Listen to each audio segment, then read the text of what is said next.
In 1963, 20 years after the war, two old pilots met again. One American, one German. The years had changed their faces, but not their memories. The reunion was held in a quiet hall outside London. Grey-haired men in worn suits swapped stories, their medals glinting under soft yellow lights. Laughter mixed with the clinking of glasses, but beneath it all there was a silence, the kind that comes from people who had once been enemies. At a small table near the back, Captain James Jim Walker of the U.S. Army Air Forces poured himself a modest drink. His hands trembled slightly. Age or memory, he couldn't tell. Across from him sat Karl Hoffmann, once a Luftwaffe ace. The German's uniform was gone, replaced by a plain grey jacket. But his posture still carried that quiet pride of a man who had once ruled the skies. They had met once before, in 1943, though neither man had seen the other S face. Karl raised his glass and gave a thin smile. "You flew the P-47, didn't you?" Jim nodded. "Thunderbolt, yeah." Karl chuckled softly. "We called it Die Milchflasche, the milk bottle. Too fat, too slow, too American." Jim smiled faintly. "Yeah, I heard that." Karl leaned back, eyes distant. "But we stopped laughing, didn't we?" Jim didn't answer. He just looked into his glass, and in the reflection he saw it. The past, roaring back in colour and smoke. 1943, France. Jim's squadron had been green, fresh out of training, flying the new P-47 Thunderbolts for bomber escort duty. The Germans owned the sky then. The Luftwaffe aces flew sleek Messerschmitts and deadly Focke-Wulfs. They were faster in the turn, sharper in the climb, and proud of it. Every American pilot had heard the jokes. "The Thunderbolt can't dogfight. It dives like a rock, too heavy to fly." But Jim didn't care. He loved his plane. He called her Rosie, after the girl who'd welded the wings in a Chicago factory. She was big, loud, and built like a tank. And when those 8 50 caliber machine guns opened up, the whole world shook. That morning, his unit was flying escort for a formation of B-17s heading toward Rouen.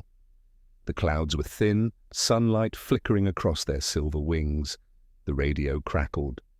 "Bandits 3 o'clock high." Jim's heart kicked. Out of the sun came a flight of FW-190s, dark crosses flashing on their wings. German fighters, fast, elegant, deadly, they sliced through the sky, diving straight into the bombers like hawks on pigeons. "Break! Break!" shouted the squadron leader.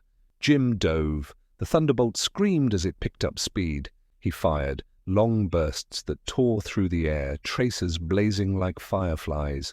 But the Germans were gone before he could line up a shot. They climbed, turned, and vanished into the clouds again. Karl Hoffmann was one of them. He remembered that day too, looking down at the fat American planes, thinking how easy it would be. "Jabos," he'd said over the radio, "flying milk bottles. Let's send them home crying." He dove, his guns spitting flame. A thunderbolt below him burst into smoke. He laughed inside his mask. The Americans were brave, yes. But they were clumsy, predictable. He didn't know then that the tide was turning. 1945, Germany. 2 years later, everything was different. The Luftwaffe was dying, fuel shortages, endless losses, and the roar of American engines over every horizon. The sky no longer belonged to the German Eagle, it belonged to the Thunder. Karl sat in his last surviving FW-190, watching a column of tanks move through the mud below. He was exhausted, hungry, and afraid to admit what he already knew. The war was lost. Then he heard it. A low, rolling growl far above the clouds. Not bombers, not Spitfires, something heavier. He looked up and saw them. A formation of thunderbolts, sunlight glinting off their wings like mirrors. They were bigger now, bolder. They didn't hide. They hunted. Carl pulled up to intercept, his old instincts flaring one last time. The lead P-47 broke formation and dove straight toward him. For a split second they crossed paths, close enough for Carl to see the white star on the fuselage, the glint of the pilot's visor. The American didn't turn to fight. He climbed back up, lightning fast, and then dropped again, straight as an arrow, guns blazing. Carl's canopy shattered, oil splattered across the windshield. The roar of 8 50-caliber guns filled his ears. He barely managed to bail out before his plane became a fireball in the forest below. As his parachute opened, he looked down and saw the thunderbolts tearing through his unit, tanks exploding, trucks flipping, soldiers scattering like ants. He understood then why the Americans called it the Thunderbolt. It didn't duel. It destroyed. It's 1963, London. Back at the table, Carl finished his drink. His hands trembled slightly as he set it down. "I remember that sound," he said quietly. "Like thunder coming for you. The ground itself would shake." Jim smiled. Not with pride, but with something softer. "Yeah," he said. "That's how it felt from our side too." Carl looked at him for a long time, then nodded slowly. "We mocked you," he said. "But when I saw your planes in 45, I knew the war was over. You came like gods from the clouds." Jim chuckled. "Nah, we just had bigger engines." They both laughed. Old, tired laughter that carried the weight of everything they'd seen. After a pause, Carl raised his glass again. "To the milk bottle." Jim clinked his own glass against it. "To the thunder." For a moment, the hall was filled with the sound of laughter again, real laughter, not the nervous kind from 1943, and somewhere, in the back of both their minds, they could still hear the echo, the roar of engines, the hum of propellers, the ghosts of the sky they once owned. June the 6th, 1944, Normandy, France. The sea is cold, the sky grey, and the future uncertain. But for one British soldier, the world narrows to the sand beneath his boots. The first light of dawn crept across the English Channel, a dull grey glow filtering through low clouds. The waves churned violently, foaming around the hulls of hundreds of landing craft. The air was thick with diesel, salt, and fear.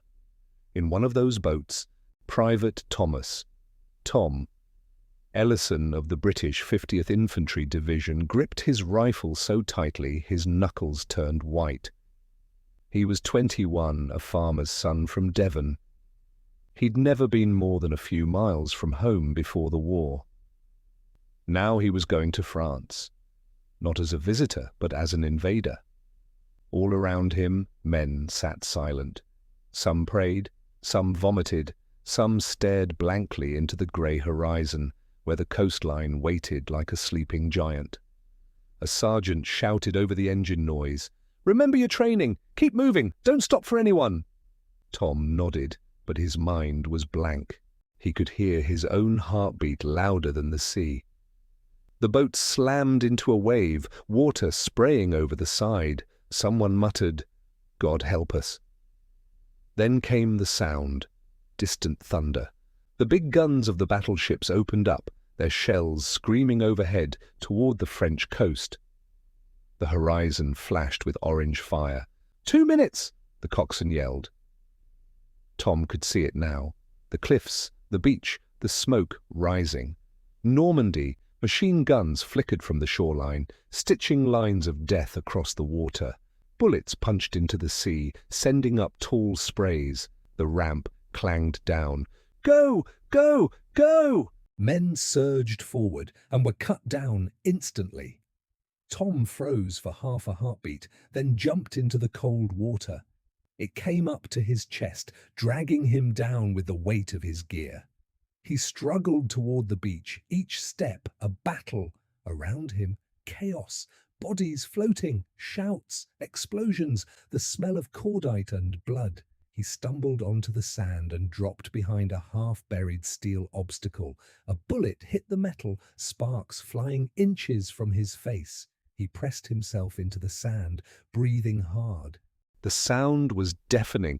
The endless chatter of MG-42s from the bunkers, the thump of mortars, the scream of shells overhead. A man beside him shouted, "We're pinned! Can't move!" Tom looked up. Ahead, maybe 100 yards away, the seawall. Beyond that, the German fortifications. He thought of home, the fields, the smell of cut hay, his mother's hands. He thought of how small it all seemed now. He whispered to himself, "Move, Tom, just move!" He crawled, inch by inch. Bullets kicked up sand around him. He felt the sting of grit in his eyes. His rifle slipped from his hands, useless in the noise and madness. A soldier ahead threw a grenade. It landed short, rolled, and exploded too close. The blast lifted Tom off the ground and slammed him into the sand. His ears rang.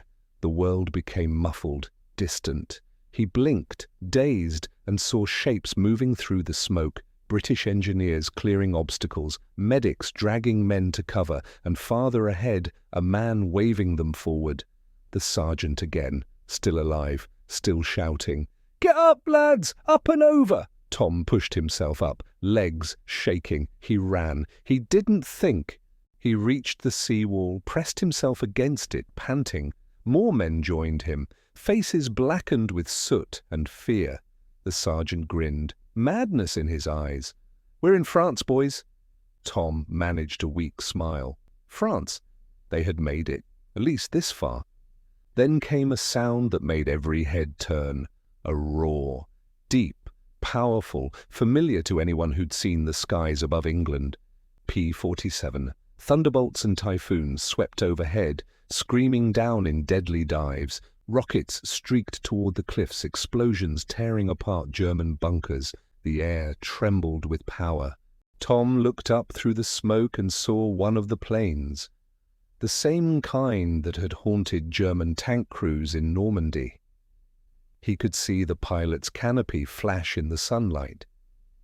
He imagined the man inside, calm, focused, a stranger fighting the same war from a different world. The bunkers went silent one by one. The machine guns stopped. The smoke thickened. And then, quiet. Only the surf washing up against the sand. Tom slumped to his knees. His uniform was soaked, his hands shaking. The beach was littered with twisted metal and still bodies, but behind him more men were landing, pushing forward. He looked back at the sea. The horizon was still crowded with ships. An endless armada. The war machine of the free world. For the first time, he allowed himself to breathe. The sergeant clapped him on the shoulder. "Well done, lad. You're in the history books now." Tom nodded, staring at the wreckage. "Aye," he said softly, "but I wish I wasn't." The sergeant didn't answer. He just looked out over the smoke, his face hard and unreadable. That night, as the sun sank behind the ruined cliffs, Tom sat in a foxhole with 3 other survivors. The air smelled of gunpowder and wet earth. They shared a tin of cold beans and didn't speak for a long time. Finally, one of them said, "Do you think we'll win?" Tom didn't look up. He stared at the darkening sky, where tracer fire still flickered in the distance. He thought of the pilots overhead, the sailors far out at sea, the men on every beach from Sword to Utah, all part of something bigger than themselves. "Yes," he said quietly, "but it's going to cost us everything." Above them, the stars began to appear, faint, distant, indifferent, and somewhere out there, across the same sky, German soldiers were staring up too, wondering the same thing. March 1945, the Rhine River. The German army is collapsing, the cities are rubble, and the sky belongs to the enemy. Amid the ruins, one woman keeps fighting, not with a gun, but with her hands. The hospital wasn't really a hospital anymore. It was a half-bombed schoolhouse, windows shattered, walls cracked, the roof patched with tarps. The smell inside was a mix of blood, iodine, and smoke. Anna Keller, 27, moved from bed to bed with a metal tray in her hands. She nodded softly. "I know, breathe slowly." She pressed a morphine needle into his arm and watched his eyes flutter closed. In the corner, the radio crackled with half-broken voices. Orders, reports, warnings. A voice kept repeating, "Hold the line! Reinforcements are coming!" But everyone in the room knew it was a lie. Another nurse, Greta, older, weary, carried a bucket of water that was more brown than clean.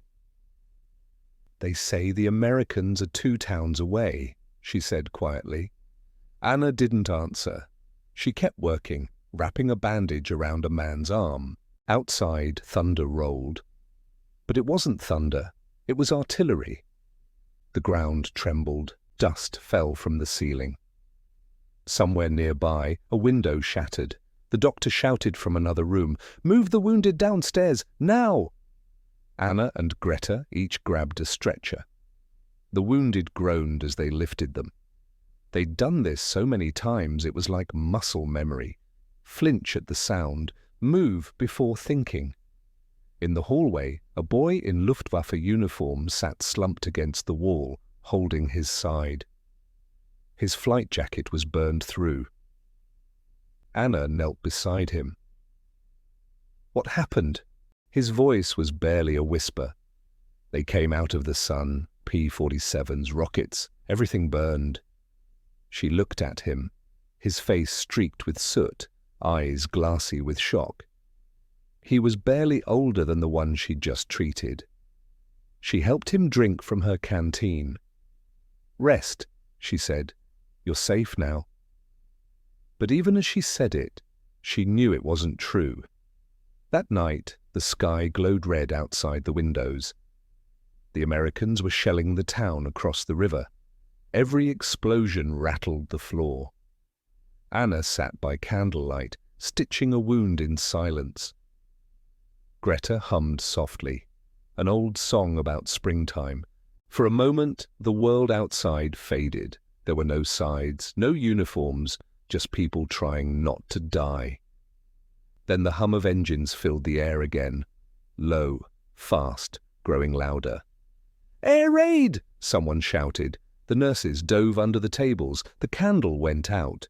Through the broken windows, flashes of light streaked the sky, tracer fire, rockets, the faint silhouette of planes diving low. The roar of P-47 thunderbolts filled the air. Anna covered her head as the building shook. Glass rained down, a wall cracked open. When the noise finally stopped, the air was thick with dust and smoke. Anna coughed, stood up, and looked around. The roof was gone in one corner. Greta was bleeding from a cut on her forehead, but alive. The young pilot, the one she'd helped earlier, lay motionless. She rushed to him, pressed her fingers to his neck. Nothing. For a long time, she didn't move. By morning, the bombing had stopped. The sky was grey again, empty, but uneasy. The doctor gathered what was left of the staff. "We're evacuating," he said. "The Americans will be here by nightfall." Anna didn't respond. She just kept packing bandages and vials into a bag. "Anna," Greta said softly, "you don't have to stay." But Anna shook her head. "Someone has to look after them." The older nurse sighed. "Then God be with you." She left with the others, disappearing down the muddy road. Anna stayed behind, alone in the ruins. She moved from bed to bed, checking pulses, whispering to those still breathing. Outside, she heard the faint rumble of engines again, but different this time, slower, deeper. Tanks. She stepped outside into the morning light. The air smelled of rain and smoke, and down the road, American Sherman tanks rolled into view, olive drab machines marked with white stars. Behind them, soldiers on jeeps, their helmets gleaming. Anna stood still, her white armband visible against the grey of her uniform. One of the American soldiers spotted her and raised a hand. "Medic!" he called. She nodded. He approached carefully, rifle lowered. He looked young too, maybe the same age as the boys she'd been tending all night. His uniform was muddy, his face tired. They stared at each other for a moment, enemies who no longer had reason to hate. He glanced at the destroyed building behind her. "You alone?" "Yes," she said softly. "They're all gone." He hesitated, then said, "We'll get your wounded out." She blinked, surprised. You'll help them?" "War's over here, Mum," he said quietly. "At least for them." Anna felt something inside her break, a quiet release of everything she'd been holding in. She nodded, her eyes wet. "Danke," she whispered. He didn't understand the word, but he understood the look. That night, as the Americans set up camp outside the ruined town, Anna sat by the river with her bag beside her. The war was ending. She could feel it. The sky was silent again, except for the distant rumble of trucks and the soft lapping of water. She looked at her reflection, pale, tired, and older than her years. In her lap, she held a small silver cross, a gift from her brother, who died on the Eastern Front. She closed her eyes and whispered, "It's over." But even as she said it, she knew the memories would never leave her.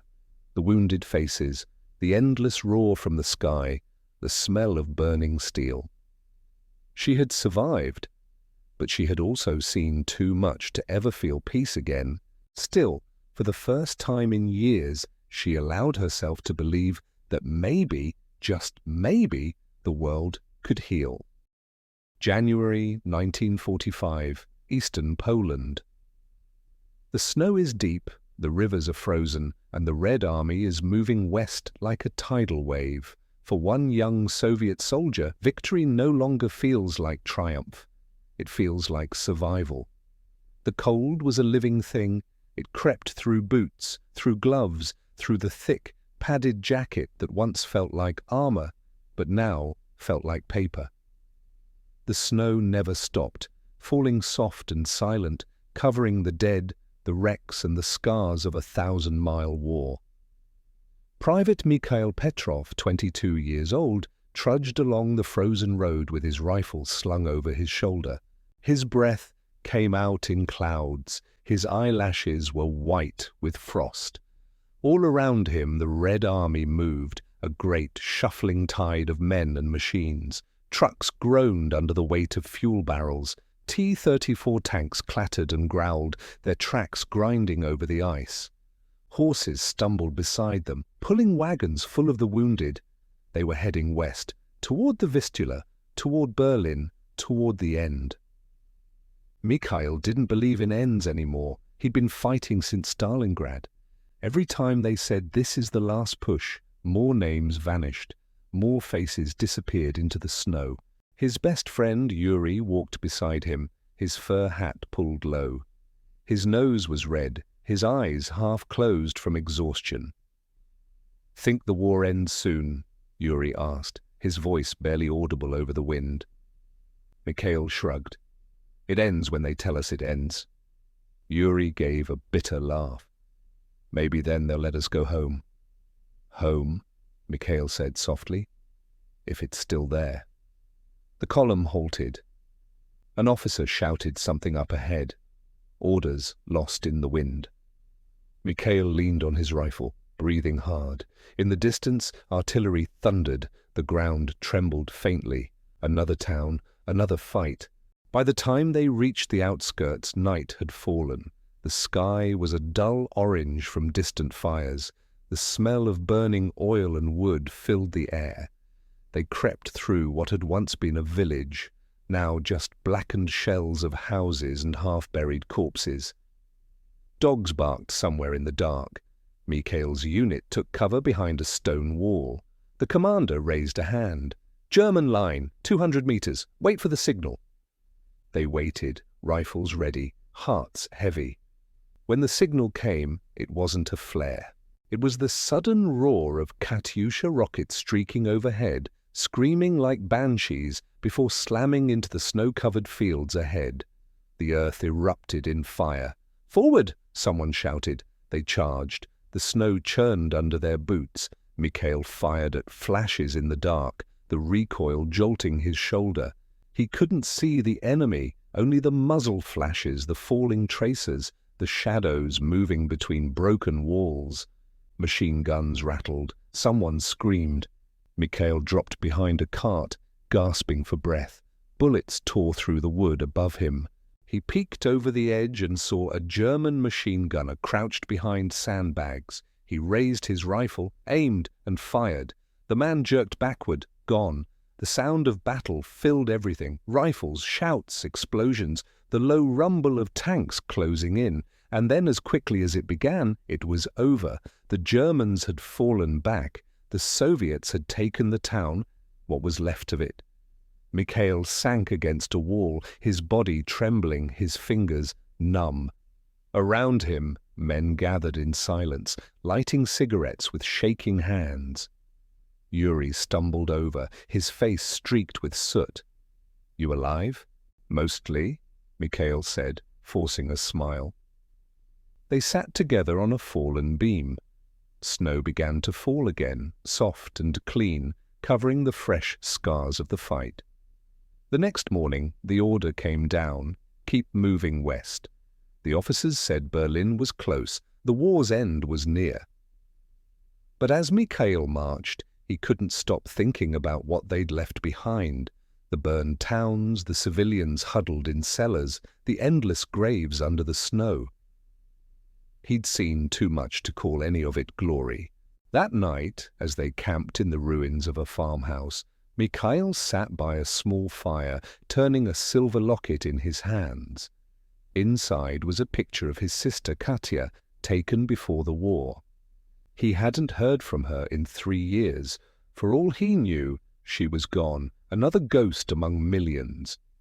He stared into the fire and whispered, "If you're still alive, I'm coming home soon." Yuri looked over from where he was cleaning his rifle. "You still believe that?" Mikhail nodded slowly. "I have to." By late February they reached the Oder River, the last barrier before Berlin. Across the water, the Germans fought like cornered wolves. Artillery rained down day and night. The bridges were destroyed. The air was thick with smoke. Mikhail dug a trench on the riverbank, his hands numb, his uniform stiff with frost. He barely noticed the shells exploding nearby. Fear had become routine, a dull ache that never left. Then one night, during a lull, he heard a sound he hadn't heard in years. A piano. Faint, broken, but real. Somewhere in the ruins across the river, someone was playing. A few notes, halting, hesitant. A melody that somehow survived all the noise. Yuri froze beside him. "Do you hear that?" Mikhail nodded. "Yeah." They sat in silence, listening. For a moment, the war disappeared. The river shimmered with moonlight. The world felt human again. Then another shell screamed overhead, and the piano stopped. Mikhail exhaled slowly.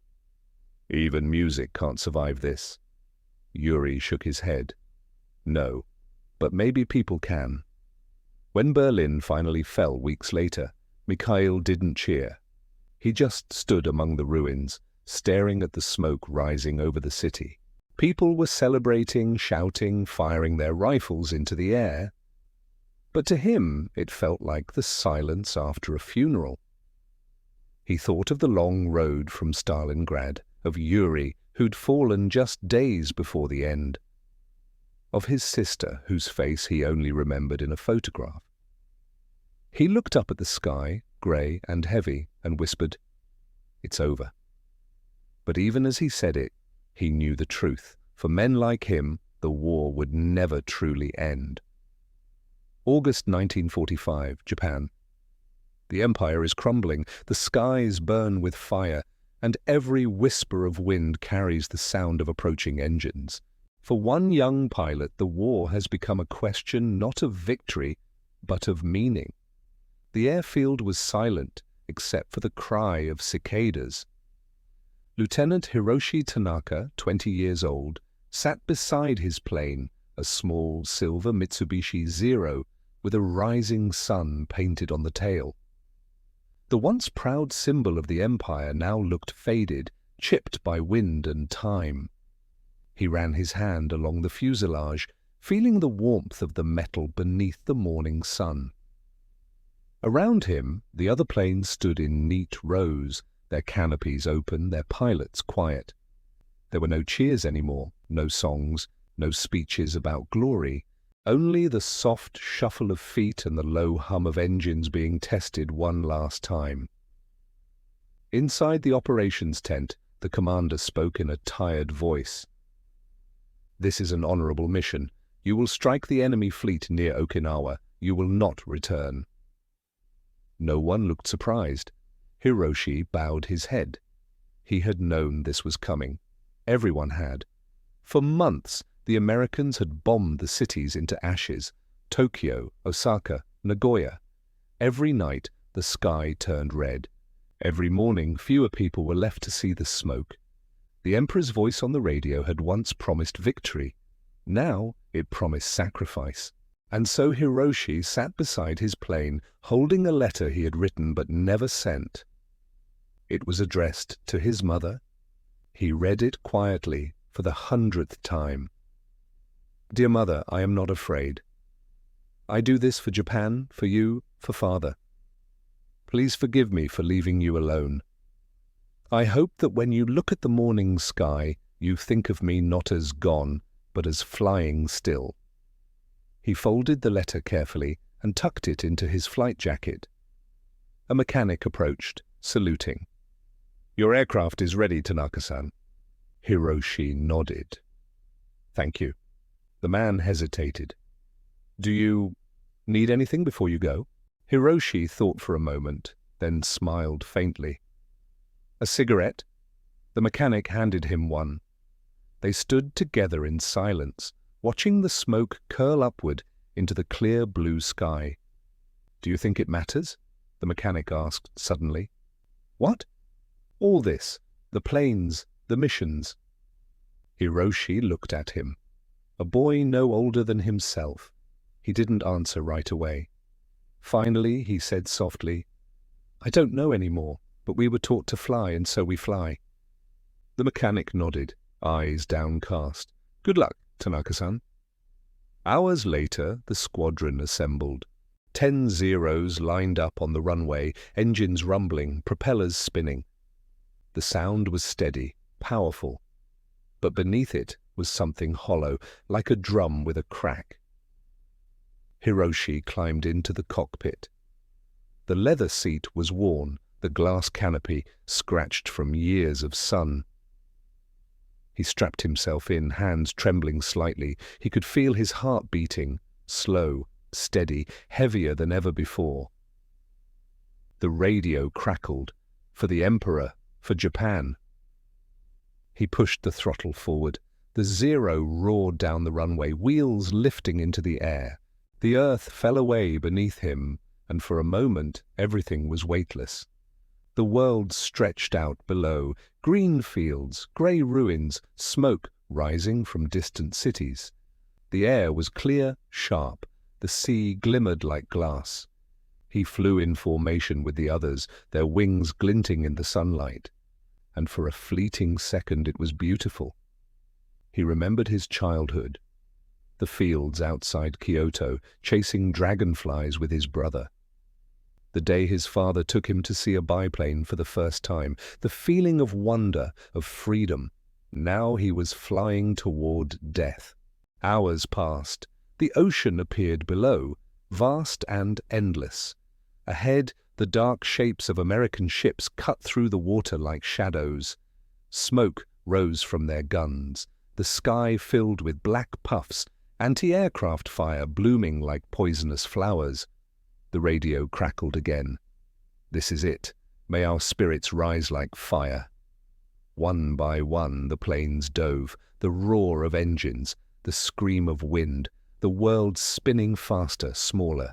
Hiroshi gripped the controls, eyes fixed on the largest ship below. He could see the tiny flashes of gunfire, the tracers climbing toward him.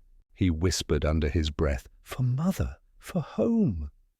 A burst of flak exploded nearby, but the cockpit shook violently. Smoke filled the cabin. Shards of glass cut his cheek. He blinked through the haze, his target still in sight. Then a flash. Something struck his left wing. The Zero spun out of control, spiraling toward the sea. The engine coughed, sputtered. Hiroshi fought the stick, but it was useless. He was falling. The world became a blur of blue and white. The wind screamed past his ears. His heart pounded faster, faster. In that instant, that single heartbeat between life and death, he stopped fighting. He looked up. Through the cracked canopy, the sunlight poured through the clouds. It was warm, golden, peaceful. He thought of his mother's face, of his brother's laughter, of the smell of rice fields after rain, and then silence. The Zero vanished into the sea. Days later, the war ended. The Emperor spoke to the nation, his voice soft, trembling, breaking the unthinkable silence. We must endure the unendurable. In a small wooden house outside Kyoto, Hiroshi's mother knelt by the radio. She didn't cry. She only pressed her hands together and whispered, "Thank you, my son." Outside, the cicadas sang again. The air was still. The war had finally ended, but its echoes would live forever. Somewhere beneath the waves, in the deep quiet of the Pacific, a silver plane lay at rest, its rising sun faint beneath the coral and sand.